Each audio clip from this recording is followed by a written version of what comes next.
Hello everybody, it's Glenn from Dugout to Cardboard. Thanks for tuning in. Holiday weekend this weekend, so I'm going to make it a quick video, make sure I get all that family time in. So just want to give you a quick update on the display cases and show you some of the cards that I've been able to add to the cases since I first showed you. As a refresher, what I'm doing is on the display cases putting the earliest hopefully the rookie card, but if not the rookie card, the earliest card I have of all the Hall of Famers post-war time frame, all the way through early to mid-90s. Those are kind of the latest players that I've got in the cases. So I want to take the camera over and give you an update on some holes I filled where I didn't have any players, any cards of some players where I would now have some cards and have added those to the cases, and then others that I've been able to put an earlier card in as I've obtained a card that's earlier than the one I had previously. So bear with me here and I'll get over to the cases and I'll give you an update. All right, I'm going to give you an update on what I've been able to add to the cases since I showed this about a month or so ago. First hole that I filled, I had no cards of Richie Ashburn. Now I've got a 1962 added to the case. Also, Luis Aparicio right next to him. That card got earlier. I did have a 1968 there. Now I've got a 1963. So that's the two changes on that row.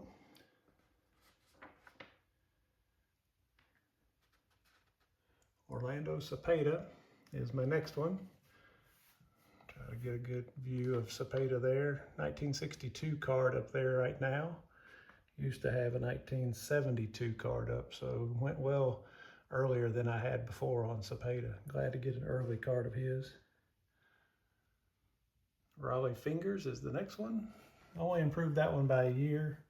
This is the 1973 tops. I used to have a 74 tops in here, so now 73 is the earliest I have of his. Bill Mazeroski. I'm going to show you the mail day from actually today. I'll add that to the end of this video, but here's the 1960 Bill Mazeroski that went into the case. Replaced 1971 that was there before. Gaylord Perry. 1965 tops in there now. Used to be a 1968, so improved by a few years there. And then one of the more recent players, Mike Piazza, used to have a 1997. I think it was even a collector's choice. Wasn't even one of the main makers of cards. But now I have a 1994 tops gold rookie cup. Like that card. Very inexpensive, but now my earliest Piazza card. And then some holes I've filled completely. I mentioned Ashburn already. The next one is Gil Hodges. Gil Hodges, I had 0 cards of his. Now I've got the 1960 version. Picked that up in a card show here locally. Very happy to add a Gil Hodges card. Eddie Matthews, did not have any cards of Eddie Matthews. This is his last card actually, so 1968, still have a lot of opportunity to get some Eddie Matthews cards from early in his career, but some of those are pretty pricey, but happy to add my first Eddie Matthews card, his last 1968 tops.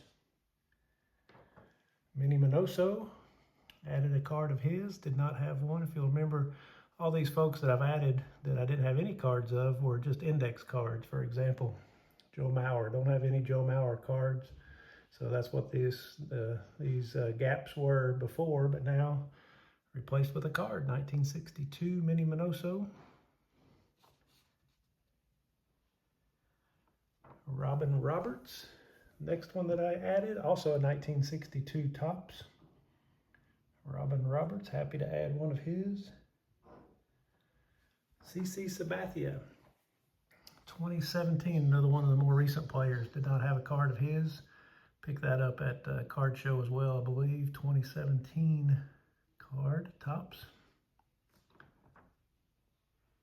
And the last one was Red Schoendienst, Picked up both Shane Deans and Hodges 1960 Topps versions from the same seller at that card show, sorry. So that's my updates. Pretty good progress in the last 4 weeks or so. You can see the number of index cards, 3 in the first box, 2 in the second box, 3 in the third box, 3 in the fourth box, and 1 in the last one. So down to 11 players that I don't have any cards of at all. Ted Williams, pretty pricey. Duke Snyder, probably be able to get one of his pretty soon. Jackie Robinson, likely last, maybe, from a cost perspective. Phil Rizzuto. Mariano Rivera, should be able to fill that one pretty easily. David Ortiz also should be able to fill pretty easily. Joe Mauer, as I mentioned. Another one that'll be last with Jackie, Mickey Mantle. Sandy Koufax, also a pretty expensive one to fill. Whitey Ford, actually have plans to fill that one coming pretty soon, so that'll be a gap that's getting closed pretty shortly. Roy Campanella, don't have any cards of his. And last one, Yogi Berra, also another one that seems to be pretty pricey. So that's my gaps. So hopefully you'll stay with me and watch as I continue to close those gaps. I appreciate you tuning in, and again, trying to make it a pretty short episode this week. Hope everybody had a happy Thanksgiving, and we'll see you next time. Mail day today. I'm pushing the envelope a little bit on this one. I've got 2 vintage cards that were very inexpensive, $1 for one and $2 for the other. But they're pushing the limits on kind of my desire on not worrying about the condition. There's a 1957 George Kell. You can see pretty rough condition. This was $2. It's actually in a little bit worse shape than the next one I'm going to show you. Backs look good. Fronts obviously got lots of wrinkles and rounded corners, but this one actually is not my oldest George Kell. I do have a 1955 Bowman George Kell in the display cases, so this one will not make the display case, but will go into the binder for George Kell. Second card I have is a 1960 Bill Mazeroski. You can tell the corners are very rounded, well-loved card here. This one was only $1, so I jumped on it. I knew the condition wasn't great, but for $1, definitely worth adding to the collection. Does have a little bit of writing on the back as well, but again, sticking to my guns with owning the card, not worrying too much about the condition, and especially at the right prices. So this one will make the case. 1965 Topps was my earliest Mazeroski before this one arrived today. So we'll get that one into one touch and replace the 65 Topps in the case with this 1960 Bill Mazeroski. It's kind of timely. I'm reading Roberto Clemente's, one of his biographies right now, about halfway through it, and talked a lot about Mazeroski and his home run in the 1960 World Series, I believe. I think it was 1960 when they won their first championship, where he won it in the bottom of the ninth with a walk-off home run. Not too often you see that happen with a walk-off home run to win the World Series. So huge hero in Pittsburgh area, Bill Mazeroski. All right, thanks for tuning in.